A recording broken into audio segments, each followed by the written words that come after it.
Well, a couple of people have asked about our navigation and how we navigate and how we choose our weather windows. Well, Jill is pretty much our weather guru, so maybe later on she'll talk about that. But generally what we do for our inshore cruising or our coastal cruising is we pick an area, and this year it happened to be from Tampa to South Florida. So once we've decided on that general area, I start to work on looking at a yard that we can move the boat to, that we can live aboard as we prepare the boat for the water, and then maybe a slip for a few days after we get it in the water. At the same time I'm doing that, Jill does her thing. Jill?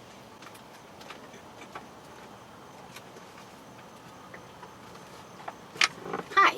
Yes, my thing is cruising guides, and don't forget your AAA.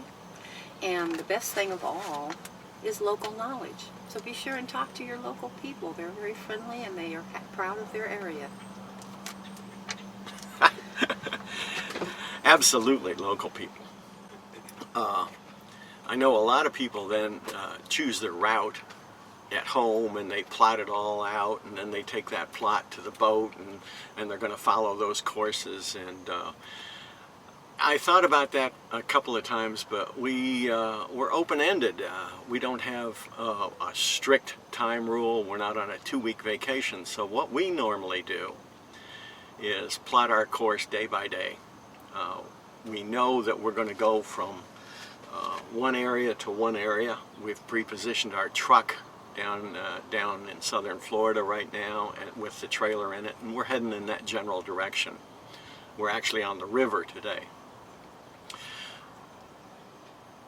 Normally after dinner I get up and I take a look at the chart plotter. Now, as I've said in previous videos and position reports, that chart plotter made me lazy once I got it. I'll plot the next day's course on the chart plotter for where we're heading to, and that might depend on time, it might depend on distance, it might depend on weather, because we want to get in someplace and anchor down before a storm might hit, or it might depend on an agreed to place that we both really want to see that Jill's picked out. Once I go ahead and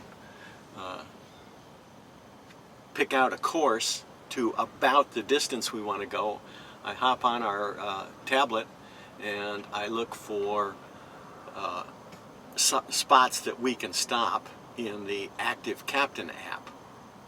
It lists all the anchorages and things like that. I normally pick out one spot as our primary and then 2 or 3 other spots as alternates that we can go to. Once that's plotted on there, paper charts. Now, before we left, I went and downloaded the NOAA PDF charts. I took them to our local office supply store and had them printed out on 18 by 24 inch paper. Now, 18 by 24 just happens to fit my chart table down below perfectly. So I printed out the chart, or parts of the chart. The downside of this is they're black and white. The upside is they're under $2 a chart. And I go ahead and mark them up, write on them, make notes, what we saw, when we saw it, and then I can keep them for hysterical purposes later on. We plot our course going down for certain times. Occasionally we'll rush a little bit. We'll rush a little bit to get to a good anchorage or a place that we really want to see. And then we are more destination oriented than sailing oriented. Don't get me wrong, we love to sail, but if there's some place that we really want to see, we get there, we might spend a whole week in a marina. At 27 foot, that's not a big problem. We've virtually always had a spot at a marina if we wanted it, and then we walk to the sites that we want to see. Once I've plotted it on the chart plotter, I've plotted it on the paper charts, I then go back and follow that course again on Active Captain and on the chart, and I take a little booklet that I've got, just scrap papers that I make notes on, and I go ahead and list different things that we might have to talk to by VHF on the way.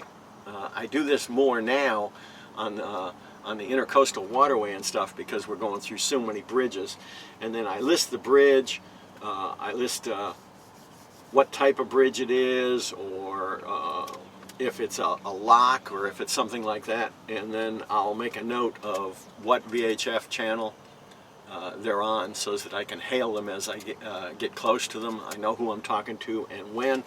I can just check it off as we've gone through it so I know how we're doing along our route, and I make a note alongside of what time we went through it, and that goes into our standing logbook. So that's basically how we're navigating right now. Now, when we were in open ocean navigation, it was a lot easier, point to point, sail, tack, whatever it takes to get to your position, but open ocean navigation, a lot easier. I do miss my Yeoman chart plotter that we had. It has since died, and I'm going to have to come up with something different. The Yeoman allowed me to use my paper charts with a GPS puck to tell me exactly where I was at. Don't have that now. May try to find another one, maybe a used one or something. But that's how we navigate.